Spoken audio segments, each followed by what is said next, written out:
In order to deploy Docker to AWS, we first need an AWS account.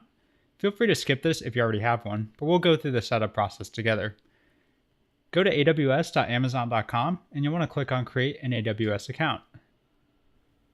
You'll then want to enter in your email address, password, and AWS account name.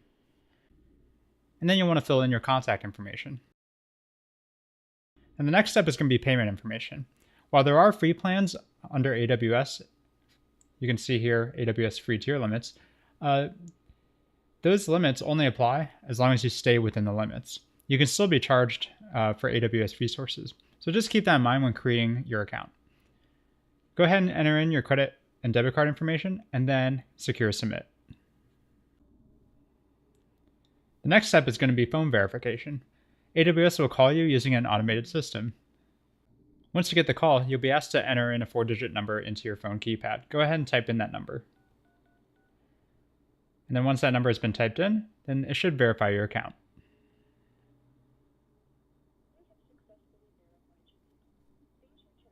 Next, you want to select a support plan. In this case, you should be good with just the basic free plan. Go ahead and click on the free plan. And then now you should have an AWS account. Next thing you'll want to do is that you'll want to go ahead and sign into the console. Go ahead and sign into the console and enter in your email and your password.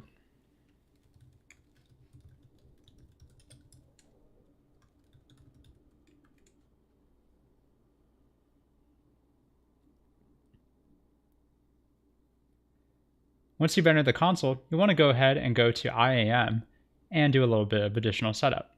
You can get to IAM by going to AWS Services and type in IAM. Once you get to IAM, go under Security Status and make sure that you complete these steps. You want to make sure that you have some type of multi-factor authentication on your root account. You can go ahead and click Manage MFA in order to do that. I'm going to go ahead and skip that for now, but we will want to make sure that we create individual IAM users. And this is just for best security practices so that we're not using the root account every time we want to access the console. I'm going to click on Manage Users and we're going to add a user. This username is going to be Docker Deploy, although really you can name this whatever you want. And then we're going to give this user programmatic and AWS console access. We'll give the user an auto-generated password, and we'll just tell the user that they have to create a new password at the next sign-in. The next part for permissions is that we want to go ahead and get started with groups. We'll want to create a group, and we're going to just create an admin access group and call this group name admin. We'll create group, and we're going to assign our new user to that admin group. Once we review, you can go ahead and make sure that everything looks right, and then click on Create User. Once you've created the user, you'll see that the user now has an access key, a secret access key, and a password. The password is randomly generated, so go ahead and make sure you copy that, and then you want to log in as this user given the new Amazon Management Console link.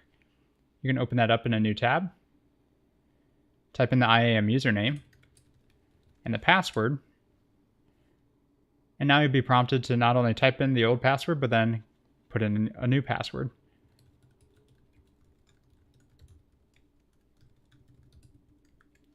You can then confirm the password change, and then you'll be redirected to the console, only now you're logged in as a user instead of the root account. Now that you're all set up, we should be able to be good to go in order to start deploying with Docker.